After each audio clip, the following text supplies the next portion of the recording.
Bəziləri üçün gün çaysız başlamır. Bəziləri isə qəhvə içməsə özünü ayıq hiss etmir. Bəlkə də həmin şəxslər bu içkilərdən asılı olduqlarını bilmir. Qəribə səslənsə də çay və qəhvə insanda asıllıq yarada bilir. Əsas təsir edici maddə olan kofein beyində ayıqlıq hissi yaradır. İlk baxışdan faydalı görünən bu təsir davamlı və nəzarətsiz istifadə edildikdə təhlükəli ola bilər. Araşdırmalara görə normadan artıq kofein qəbulu sinir sistemində gərginlik yaradır, stressi və narahatlığı artırır. Həkimlərin sözlərinə görə uzun müddət davam edən çay və qəhvə içmə vərdişi baş ağrısı, diqqət dağınıqlığı və mədə problemləri ilə müşayiət olunur. Orqanizm kofeinsiz qaldıqda isə gərginlik və əhval dəyişikliyi yaradır. Ürək tərəfdən ürək döyüntüsü, taxikardiya, qan təzyiqin artması, mədə-bağırsaq sistemi tərəfindən müəyyən mənfi təsirlər ola bilər.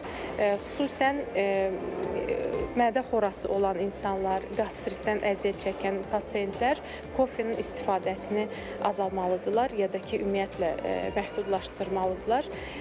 Kofenin tərkibində olan maddələr selikli qişaları, mədənin selikli qişaları qıcıqlandırır və mədədə şirənin turşuluğu artırır. Ümumiyyətlə, kofenin ac qarnına içməsi məsləhətli deyil. Kofeni südlə qarışdırma olar ya da ki, yeməkdən sonra istifadə eləmək olar və səhəri daha sağlam başlamaq istəyiriksə, mütləq 1 ya 2 stəkan təmiz su, otaq temperaturunda ya ilıq su. Buna baxmayaraq, çay və qəhvədən tam şəkildə imtina etmək də doğru deyil. Əsas məsələ miqdara nəzarət etməkdir. Günlük kofein norması 300-400 mg-dan artıq olmamalıdır. Çayın da müəyyən həm müsbət, həm mənfi təsirləri var. Əgər biz aşırı istifadə ediriksə, ümumiyyətlə çay daha yumşaq tonuslaşdırır bizi. Onun tərkibində də kofein var, amma daha az miqdarda. Çayın aşırı istifadəsi kofein aşırı istifadəsinə oxşar mənfi təsirlərə malikdir. Həm də çayın içində taninlər var, hansı ki, müəyyən mikroelementlərin mənimsəməsinə mənfi təsir göstərir. Məsəl üçün, dəmirin mübadiləsinə mənfi təsir göstərir təbii aşırı istifadəsi zamanı.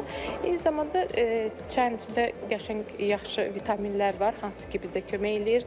PP vitaminlər, C vitamini, xüsusən yaşıl çayın içində olanlar və ümumiyyətlə çay üçün istifadə norması 4-5 stəkandan artıq olmamalıdır. Sağlam yaşamaq üçün sevdiyimiz vərdişləri nəzarətdə saxlamaq daha yaxşıdır.